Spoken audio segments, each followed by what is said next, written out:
Hello all, I hope you are fine and doing well. बहुत बहुत स्वागत है आप लोगों का एडुटेप हिमाचल प्रदेश के यूट्यूब चैनल पर।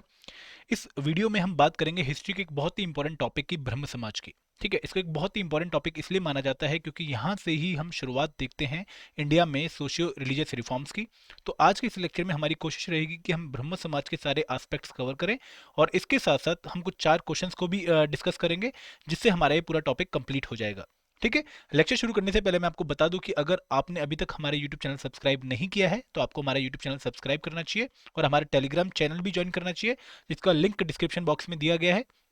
इसका फायदा क्या रहेगा कि जो भी हमारी नई वीडियो आएगी, जो भी हम अपनी पीडीएफ शेयर करते हैं वो टेलीग्राम ग्रुप या यूट्यूब पे शेयर करते हैं, तो उनकी आपको अपडेट लगातार मिलती रहेगी। तो शुरुआत करते हैं लेक्चर की। हमारा आज का टॉपिक है ब्रह्म समाज। देखिए, ब्रह्म समाज को बहुत इंपॉर्टेंट माना जाता है इंडिया की मॉडर्न हिस्ट्री में, क्योंकि एक बहुत ही इंपॉर्टेंट सोशियो रिलीजियस मूवमेंट थी जिससे शुरुआत होती है इंडिया में बाकी रिफॉर्म्स की। ठीक है। ब्रह्म समाज की जो स्टार्टिंग हुई है वो अर्ली 19th सेंचुरी में हुई थी। और इसके हमें कौन कौन से एस्पेक्ट कवर करने चाहिए from paper point of view, हमें पता होना चाहिए कि इनके फाउंडर जो राजा राम मोहन राय थे उनकी डिफरेंट एस्पेक्ट्स कौन कौन से थे। ठीक है। उन्होंने कौन कौन सी बुक लिखी, कौन कौन सी इंपॉर्टेंट एक्टिविटीज थी, क्योंकि राजा राम मोहन राय को बोला जाता है कि फादर ऑफ मॉडर्न इंडिया, या फिर इंडियन रेनेसां का फादर भी इनको बोला जाता है। मेकर ऑफ मॉडर्न इंडिया भी इनको बोला जाता है। तो इनके बारे में हमें काफी इंफॉर्मेशन पता होनी चाहिए। Then we should know about the foundation and philosophy, objective and agenda of Brahmo Samaj. हमें पता होना चाहिए कि ब्रह्म समाज के प्रोमिनेंट लीडर्स कौन कौन से थे। एंड सबसे इंपॉर्टेंट कि ब्रह्म समाज में जब बाद में जाके स्प्लिट होती है इन 1860 तो उस स्प्लिट के पीछे कारण क्या होता है और ये स्प्लिट होती क्यों है बेसिकली। ठीक है। तो हम पढ़ेंगे इस पूरे वीडियो में अबाउट राजा राम मोहन राय। फिर हम बात करेंगे foundation and philosophy, objective and agenda of Brahmo Samaj, then prominent leaders and split in Brahmo Samaj. तो सबसे पहले हम बात करते हैं राजा राम मोहन राय की। देखिए, Raja Ram Mohan Roy is one of the best personality in Indian history, modern history, जिन्होंने बहुत ही वेरिड एस्पेक्ट्स पे काम किया है। इनको फादर ऑफ इंडियन रेनिसा बोला जाता है और इसके साथ साथ इनको maker of Indian modern India भी बोला जाता है। और एक बहुत ही वर्सेटाइल पर्सनैलिटी थी जिनको हम डिफरेंट एस्पेक्ट्स में देखते हैं। अगर हम बात करें सोशियो रिलीजियस रिफॉर्म्स की, तो वहां पर उन्होंने बहुत एक्टिव रोल प्ले किया। अगर हम बात करें पॉलिटिकल डिमांड्स की उस टाइम पर जो अंग्रेजों के सामने रखी गई थी, उनमें इनका एक बहुत इंपॉर्टेंट रोल है। तो दो मेन ऑर्गेनाइजेशन उन्होंने शुरू करी as socio religious reform organisation. पहली थी आत्मीय सभा इन 1814 1814, जो कि कलकत्ता में स्टेब्लिश करी गई थी। और बेसिकली यहाँ पर जो राजा राम मोहन राय का मेन आइडियल था मोनोथिज्म, उसको प्रमोट करने के लिए उन्होंने पूरी ऑर्गेनाइजेशन बनाई थी। मोनोथिज्म का मतलब क्या होता है कि जहाँ पर आप बहुत सारे भगवानों को फॉलो ना करके एक सिंगल एटर्नल जो आपका यूनिवर्सल गॉड है उसकी पूजा करें। ठीक है। ये आइडोलेट्री के खिलाफ थे, इनको मूर्ति पूजन पसंद नहीं था। ठीक है, उसका इन्होंने अपोज किया।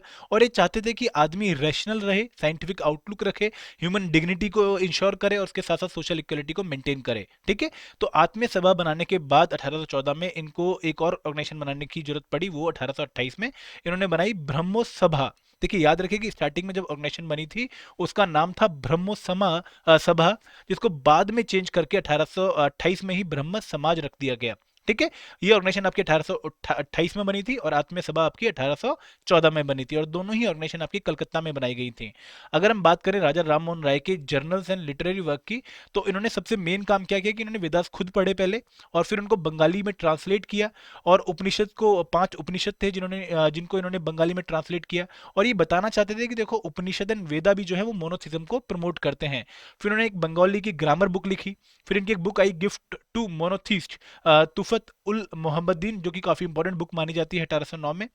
फिर इनकी एक और बुक आई जिसे क्रिश्चियन मिशनरीज काफी नाराज हो गई थी, जहां पर इन्होंने moral and philosophical sides of जो बाइबल है या न्यू टेस्टामेंट है उसको सेपरेट करने की कोशिश करी। और इन्होंने थोड़ा सा अपोज किया उन बातों को जो कि काफी हाइपोथेटिकल लगती थी। तो ये परसेप्ट ऑफ जीसस इनकी सेकंड बुक थी इन 1820। फिर उन्होंने एक लिटरेरी जर्नल निकाला मिरातुल अकबर इन पर्शियन 1822 में।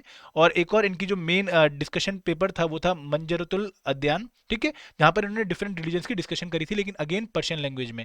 इनको 12 से ज्यादा लैंग्वेज आती थी। ठीक है। इसके साथ साथ इन्होंने बहुत सारे इंपॉर्टेंट इंस्टीट्यूशंस भी बनाए। डेविड हरे एंड अलेक्जेंडर डफ के साथ मिलकर उन्होंने हिंदू कॉलेज स्टेब्लिश किया 1817 में इन कलकत्ता। देन उन्होंने 1825 में वेदांता कॉलेज बनाया अगेन इन कलकत्ता। इनकी जो फिलोसफी थी इसमें मोनोथिज्म काफी ये सपोर्ट करते थे। ये चाहते थे कि मल्टीपल गॉड्स को ना वर्शिप करें, हम एक सिंगल गॉड को वर्शिप करें जो कि एटर्नल है, जो कि यूनिवर्सल है, और हम सब में उसकी कोई ना कोई छवि पाई जाती है। Then he also propagate the philosophy of Vedanta. इनके अकॉर्डिंग वेदांता में जो बातें कही गई हैं वो काफ़ी रैशनल हैं, काफ़ी अच्छी हैं, जिनको हमें फॉलो करना चाहिए। और उस टाइम पर भी जब इंडिया काफ़ी आइसोलेशन में था और इंडिया एक कॉलोनियल एम्पायर था, उस टाइम पर भी ये इंटरनेशनलिज्म को प्रमोट करते थे। इनको लगता था कि हमें कंट्रीज़ के बीच में एक पॉजिटिव रिलेशन रखना चाहिए, हमें एक दूसरे को नेगेटिवली यूज़ नहीं करना चाहिए। इसके साथ साथ अगर मैं राजा राम मोहन राय की बात करूँ तो इन्होंने जो वुमेन की कंडीशंस हैं उनके रिगार्डिंग बहुत इंपॉर्टेंट स्टेप्स लिए। आपको पता होगा कि अर्ली 19th सेंचुरी में बहुत सारी ऐसी सोशल एविल्स थी जो कि वुमेन के अगेंस्ट थी। फॉर एग्जाम्पल सती प्रथा। तो इन्होंने सती प्रथा के अगेंस्ट तो बहुत ज़्यादा स्टेप्स लिए और इन्हीं के स्टेप्स की बदौलत था कि 1829 में गवर्नमेंट ने भी सती को पनिश करने की कोशिश करी कि जो सती प्रैक्टिस करेगा उसको हम पनिश करेंगे, और एक गवर्नमेंट रेगुलेशन भी आई। उसके साथ साथ इन्होंने जो विडोज की कंडीशंस थी उनको इंप्रूव करने की कोशिश करी। इन्होंने विडो रीमैरिज पर जोर दिया और ये चाहते थे कि वुमेन को हम एज अ कमोडिटी यूज ना करें, हम उसे पॉलीगैमी की तरह यूज ना करें। पॉलीगैमी का मतलब क्या कि जहां पर आप बहुत सारी वाइफ रखते हो, ऐसी प्रैक्टिस को इन्होंने अपोज किया। ठीक है, तो इनके जो स्टेप्स थे वो सिर्फ ऑर्गेनाइजेशन की फॉर्म में या फिर लिटरेरी वर्क की फॉर्म में हमें देखने को नहीं मिलते। इन्होंने आउटसाइड द बॉक्स भी बहुत सारे स्टेप्स लिए थे। ठीक है, और एक और खास बात कि उस टाइम पर भी गवर्नमेंट इतनी पावरफुल होने के बावजूद भी इन्होंने कुछ पॉलिटिकल डिमांड्स उनके सामने रखी, जिनमें सबसे इंपॉर्टेंट पॉलिटिकल डिमांड क्या थी कि आपको प्रेस को फ्री रखना है। ठीक है, he was always in support of free press. इसके साथ साथ इन्होंने बोला कि जो हमारी सिविल सर्विसेज हैं जो इंडिया को रूल करने में काफी इंपॉर्टेंट रोल प्ले करती हैं, उनको इंडियनाइज कर देना चाहिए। ठीक है, इन्होंने बोला कि जो एक्सपोर्ट ड्यूटीज आप इतनी हाई लगाते हो इंडियन ट्रेड आइटम्स पर, उनको रिड्यूस कर दीजिए। और एक और खास बात जो इन्होंने बोली और उस टाइम पर काफ़ी इंपॉर्टेंट थी कि जो बंगाली जमींदार थे, जो काफ़ी ज़्यादा लोगों को सब्जुगेट करते हैं, उनको मतलब उनको परेशान करते हैं वाइल कलेक्टिंग दी रेवेन्यूज़, उसके ऊपर भी हमें एक मैक्सिमम लिमिट रेवेन्यू की फिक्स कर देनी चाहिए। तो ये राजा राम मोहन राय के बारे में इंफॉर्मेशन थी। अब वापिस आते हैं ब्रह्म समाज पे। देखिए, ब्रह्म समाज को एक्चुअली फाउंड किया गया था एज ब्रह्म सभा इन अगस्त 1828 बाय राजा राम मोहन राय। ठीक है, बाद में इसका नाम चेंज करके ब्रह्म समाज रख दिया गया। और ये राजा राममोहन राय की अटेम्प्ट थी कि वो जितने भी आइडियाज रखते हैं, जितनी भी उनकी फिलॉसफी है, उनको इंस्टीट्यूशनलाइज कर दें। लोगों में प्रोपोगेट करने के लिए एक इंस्टीट्यूशन बनाना बहुत जरूरी है। और अगर आप इंस्टीट्यूशनलाइज मैनर से अपने आइडियाज को प्रोपोगेट करेंगे तो उनकी जो डोमेन है वो ज़्यादा लेवल तक इंक्रीज होगी, काफ़ी लोग उसके इन्फ्लुएंस में आएंगे। तो इसी थिंकिंग के साथ ब्रह्म सभा को स्टैब्लिश किया गया इन अगस्त 1828। ठीक है, ब्रह्म समाज की जो फिलॉसफी थी वो क्या थी कि it was committed to the worship and adoration of the eternal unsearchable immutable being who is the author and preserver of the universe. जो एक ब्रह्म है उसकी पूजा के टुवर्ड से कमिटेड था, उसकी वर्शिप के टुवर्ड से कमिटेड था। ठीक है, वो ब्रह्म जो कि एटर्नल है, जो हर जगह पाया जाता है, जिसको ढूंढा नहीं जा सकता, जो कि इम्यूटेबल है। और सबसे खास बात कि इसको हम एक मूर्ति की फॉर्म में ट्रांसलेट नहीं कर सकते, हम इसको एक इमेज या पिक्चर की फॉर्म में ट्रांसलेट नहीं कर सकते।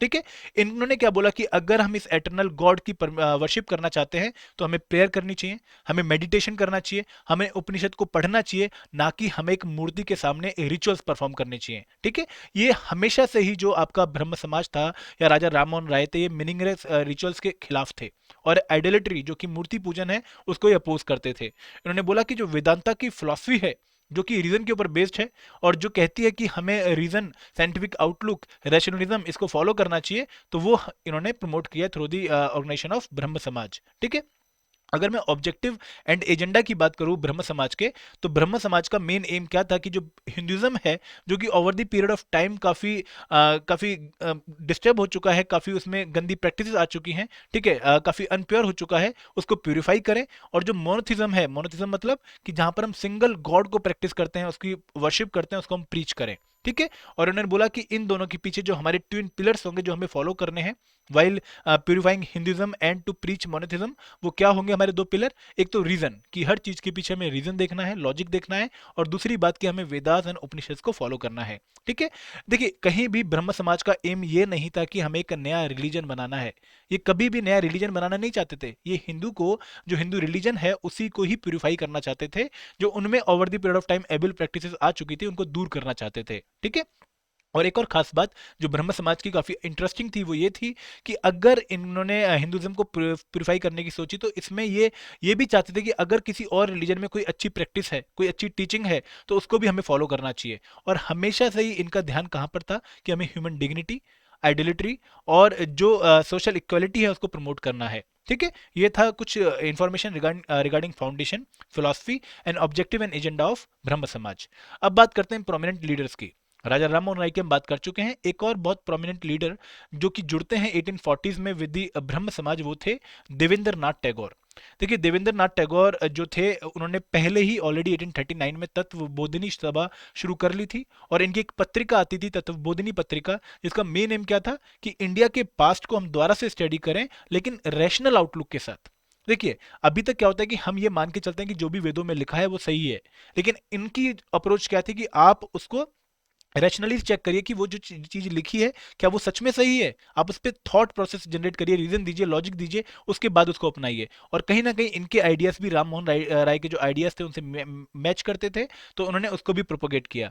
1842 में इन्होंने ज्वाइन करी ब्रह्म समाज, और इनकी ज्वाइनिंग के बाद जो ब्रह्म समाज है उसको और ज़्यादा पावर मिल जाती है, स्ट्रेंथ मिल जाती है, नए मेंबर्स आते हैं। और यहाँ पर आपको दो एसोसिएशंस का, तत्व बोधिनी सभा ऑफ देवेंद्र नाथ टैगोर एंड ब्रह्म समाज ऑफ राजा राम मोहन राय, इनका मिलन होता हुआ दिखता है, इनफॉर्मल एसोसिएशन होते हुए दिखती है। ठीक है, एक और बहुत मेन लीडर जो कि ब्रह्म समाज को बंगाल के आउटसाइड लेकर जाने में काफी इंपॉर्टेंट रोल प्ले करते हैं, वो है केशव चंद्र सेन।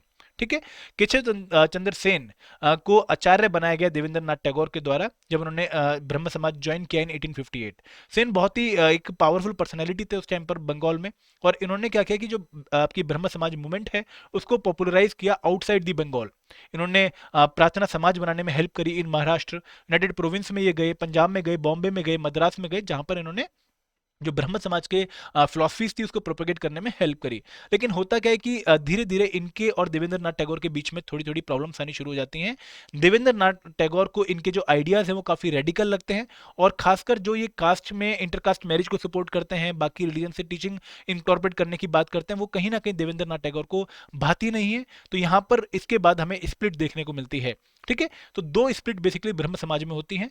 पहली स्प्लिट कब होती है कि जब रेडिकल आइडियाज जो केशव चंद्र सेन के थे वो पसंद नहीं आते हैं देवेंद्र नाथ टैगोर को, तो ये डिसमिस कर देते हैं देवेंद्र नाथ टैगोर उनको फ्रॉम द ऑफिस ऑफ आचार्य इन 1865।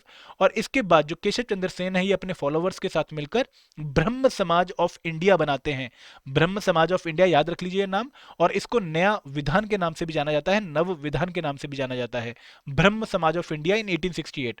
और जो देवेंद्र नाथ टैगोर का जो पुराना समाज रह चुका था उसका नाम क्या पड़ जाता है, आदि ब्रह्म समाज, पुराना ब्रह्म समाज। ठीक है, इसके बाद होता क्या है कि केशव चंद्र सेन अपने आप को भगवान की तरह पूजना शुरू कर देते हैं, अपने आप को एक सुपर नेचुरल पावर बताना शुरू कर देते हैं, और 1878 में उनसे एक गलती हो जाती है। गलती क्या कि वो अपनी एक 13 साल की लड़की की शादी जो कूच बिहार के महाराज हैं उनसे शादी कर देते हैं, और सारे ही हिंदू रिचुअल्स को फॉलो करने के साथ करने के साथ वो ये शादी करते हैं, जिससे जो उनके सपोर्टर्स थे वो नाराज हो जाते हैं। और उसके बाद जो उनके डिसगस्टेड फॉलोवर थे वो एक नई ऑर्गेनाइजेशन बनाते हैं, साधारण ब्रह्म समाज, जिसमें मेन मेंबर्स कौन कौन से होते हैं, आनंद मोहन बोस, शिवचंद्र देव एंड उमेश चंद्र दत्ता। ठीक है, और केशव चंद्र सेन की जो समाज है वो पीछे रह जाता है ब्रह्म समाज ऑफ इंडिया के ही नाम से। तो यहाँ पर हमें दो स्प्लिट बेसिकली देखने को मिलती हैं ब्रह्म समाज में इन लेट 1860s एंड 1870s। ठीक है, और ब्रह्म समाज उस टाइम की एक पावरफुल ऑर्गेनाइजेशन थी जिसका बंगाल में हमें इन्फ्लुएंस काफी देखने को मिलता है, और एक इंपॉर्टेंट ऑर्गेनाइजेशन इसलिए भी थी क्योंकि इसने हिंदू को प्योरीफाई करने की बहुत स्ट्रांग कोशिश करी। ठीक है, अब कुछ क्वेश्चंस देख लेते हैं। पहला क्वेश्चन आप लोगों के सामने है, in collaboration with David Harry and Alexander Duff, who out of the following established Hindu college at Calcutta? Henry Louis Vivian Deroggio, Ishwar Chandra Vidyasagar, Keshab Chandra Sen and Raja Ram Mohan Roy. तो आप लोगों ने पढ़ लिया कि डेविड हरे एंड अलेक्जेंडर डफ के साथ मिलकर राजा राम मोहन राय ने 1817 में हिंदू कॉलेज स्टेब्लिश किया कलकत्ता में। तो राइट आंसर क्या बनेगा, आंसर डी। सेकंड क्वेश्चन क्या है कि Navavidhan, Navavidhan is another name of which of the following reform movements of 19th century?